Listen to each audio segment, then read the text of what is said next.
नाज़रीन, मामला फिरदौस आशिक अवान साहिबा का है और इस मामले में बड़ी सीरियस किस्म की एक डेवलपमेंट हुई है। मैं इसकी तफसीलात अभी आपसे कुछ देर में शेयर करता हूँ, आपको इसका पूरा बैकग्राउंड बताऊँगा कि ये नोटिस जो है वो किस बात का है और इसकी कहानी क्या है।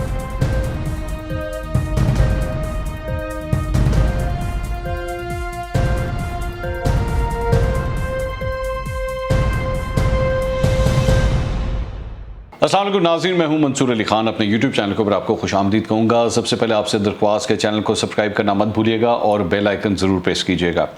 नाज़रीन, मामला फिरदौस आशिक अवान साहिबा का है और इस मामले में बड़ी सीरियस किस्म की एक डेवलपमेंट हुई है। मैं इसकी तफसीलात अभी आपसे कुछ देर में शेयर करता हूँ, आपको इसका पूरा बैकग्राउंड बताऊँगा कि ये नोटिस जो है वो किस बात का है और इसकी कहानी क्या है। लेकिन उससे पहले मैंने आपको आज से तकरीबन 10 दिन पहले एक ख़बर दी थी। 1 जुलाई को मैंने आपको ख़बर दी थी बिलावल भुट्टो ज़रदारी के हवाले से। उस वक्त मैंने उस ख़बर के बारे में आपको क्या तफसीलात शेयर की थी, पहले ज़रा वो सुनिएगा। पाकिस्तान पीपल्स पार्टी के करीबी ज़राए हैं वो ये भी क्लेम कर रहे हैं कि अनकरीब बिलावल भुट्टो ज़रदारी भी जो है वो हो सकता है अमेरिका के दौरे के ऊपर चला जाए। अभी उन्होंने आज़ाद कश्मीर की जो इलेक्शन कैंपेन है उसको अभी टेक ओवर करना है, उसको लीड करना है, लेकिन हो सकता है कि उसके बाद जो है वो अमेरिका के दौरे के लिए निकल जाए। तो ये आपने सुना कि बिलावल भुट्टो ज़रदारी के बारे में मैंने 1 जुलाई को ही बता दिया था कि वो अमेरिका के दौरे के ऊपर रवाना हो सकते हैं आज़ाद कश्मीर के इलेक्शन कैंपेन के बाद।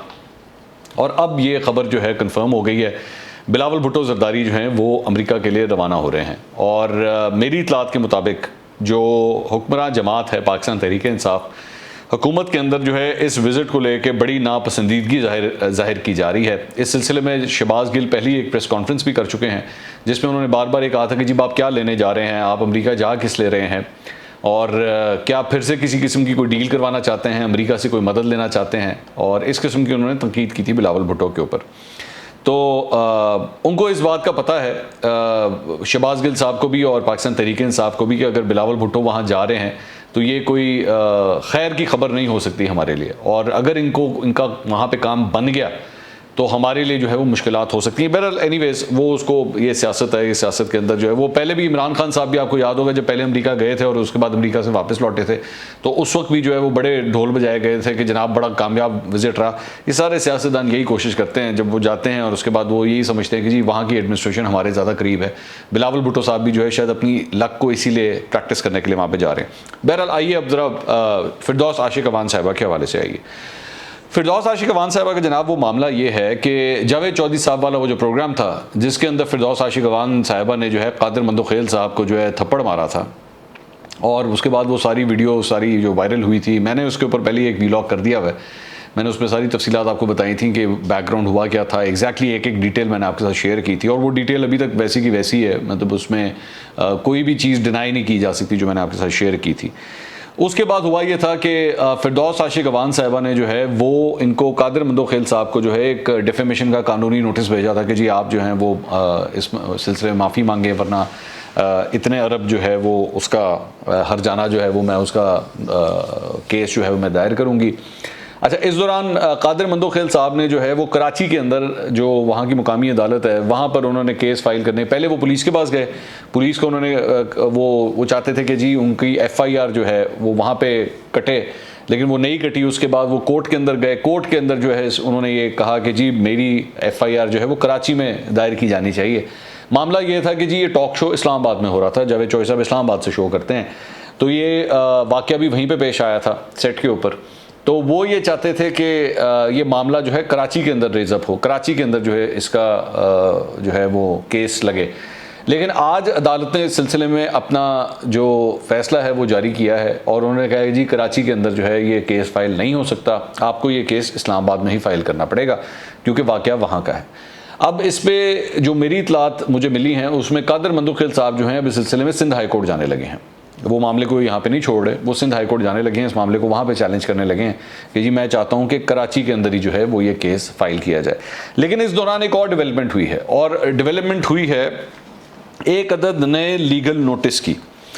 ये लीगल नोटिस जनाब कादिर मंदोखेल साहब ने जो है वो फिरदौस आशिक अवान साहिबा को भिजवा दिया। ये सामने आप स्क्रीन के ऊपर भी देख रहे हैं, और इसके अंदर उन्होंने ये कहा है, इसके मुख्तलिफ पैराग्राफ्स हैं, इसमें तकरीबन कोई 12 मुख्तलिफ पैराग्राफ्स हैं। अब इन 12 पैराग्राफ्स के अंदर जो लिखा गया है वो उसमें पहले तो पैराग्राफ में बताया गया है कि जी कादिर मंदोखेल साहब जो हैं NA 249 से जो हैं वो इलेक्टेड हैं और सुप्रीम कोर्ट के वो लॉयर भी हैं, बड़ी अच्छी उनकी रेपुटेशन है। ये इस नोटिस का मतन है। दूसरे पैराग्राफ के अंदर जनाब वो ये लिखते हैं कि 9 जून 2021 को जो है वो जावेद चौधरी साहब के प्रोग्राम के अंदर फिरदौस आशिक अवान साहब को मुखातिब करते हुए उन्होंने कहा है कि आपने बिल्कुल झूठे और बेमानी किस्म के स्टेटमेंट्स दिए कादिर मंदोखेल साहब के ख़िलाफ़, जिसका कोई फैक्चुअल बेसिस नहीं थी, कोई उसका सबूत नहीं था। और आप पूरे अपने इस शो के अंदर जो है वो चीखती चलाती रहीं, आपने जो है वो नाजेबा किस्म के अल्फाज भी जो है वो इस्तेमाल किए। तीसरे पैराग्राफ में फिर वो ये कहते हैं कि जी जावेद चौधरी साहब जो हैं वो जब उन्होंने कादिर मंदोखेल साहब को जो है वो मौका दिया बात करने का, तो आप उस दौरान भी जो हैं वो बीच में इंटरप्ट करती रहीं, ऊंची ऊंची आवाज़ में बात करती रहीं ताकि कादिर मंदोखेल साहब की आवाज़ ना पहुंच सके। फिर चौथे पैराग्राफ में वो ये कहते हैं, लिखते हैं कि कादिर मंदोखेल साहब ने आपको बहुत इज्जत से आपसे बात की, यहाँ तक कि आपको फिरदौस बाजी भी कहा, लेकिन इसके बावजूद आप जो हैं वो चुप नहीं हुई और आप जो है वो अपनी बारी का आपने इंतज़ार नहीं किया और आपने कादिर मंदोखेल साहब की जो दरख्वास्त थी उस पर भी कान नहीं धरे। और बल्कि बड़ी इंटरेस्टिंग ये हैरानकुन लाइन उन्होंने लिखी है, and kept following your family traditions by shouting in an on air TV show. उनके ख़ानदान के हवाले से भी उन्होंने बात लिखी हुई है कादिर मंदोखेल साहब ने। अच्छा, उसके बाद 5वें पैराग्राफ में ये लिखा है कि जी जावेद चौधरी साहब भी जो है वो आपको काफ़ी रोकते रहे कि आप चुप हो जाएं और इंटरप्ट मत करें कादिर मंदोखेल साहब को, लेकिन आपने जावेद चौधरी साहब की भी बात जो है वो नहीं सुनी। छठे पैराग्राफ में बड़ी इंटरेस्टिंग बात लिखी हुई है। छठे पैराग्राफ में लिखा हुआ है जी कि 23वें मिनट में, प्रोग्राम के 23वें मिनट में आपने बिल्कुल एक झूठा और बेसलेस किस्म का स्टेटमेंट दिया कि I am still information minister. कि उन्होंने कहा कि जी आपने ये क्लेम किया कि आप अभी भी इंफॉर्मेशन मिनिस्टर हैं, pretending to be the federal information minister government of Pakistan, जैसे आप जो हैं वो विफाकी वजीर इत्तलात हों, जबकि वो जानते हैं हम कि फिरदौस आशिक अवान साहबा जो हैं अब उनके पास ये ओहदा नहीं है, वो पंजाब के अंदर एक किरदार अदा कर रही हैं, विफाक के अंदर उनका कोई किरदार नहीं है। उसके बाद आगे चल के जो है वो 7वां पैराग्राफ जो है उसमें ये लिखा हुआ है कि जी उसके बाद जब कादिर मंदोखेल साहब ने जो है आपकी करप्शन के हवाले से बात करना शुरू की और आपको असली चेहरा दिखाया, तो आप गुस्से में आ गई और आप जो है वो बेहुदा किस्म की ज़बान इस्तेमाल करना शुरू हो गई और आपने कादिर मंदोखेल साहब को थप्पड़ दे मारा। और इसके साथ साथ आपने उनको धमकियां भी दी और इसकी वीडियो जो है वो पूरे सोशल मीडिया के ऊपर जो है वो मौजूद है और नेशनल और इंटरनेशनल मीडिया के ऊपर भी जो है वो ये चीज़ हाईलाइट हुई है।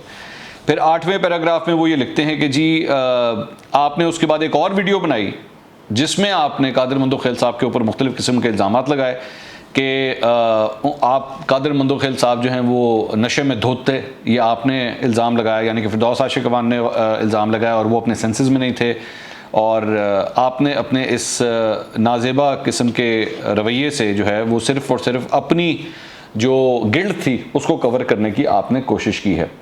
तो उसमें फिर आगे ये लिखा हुआ है कि जी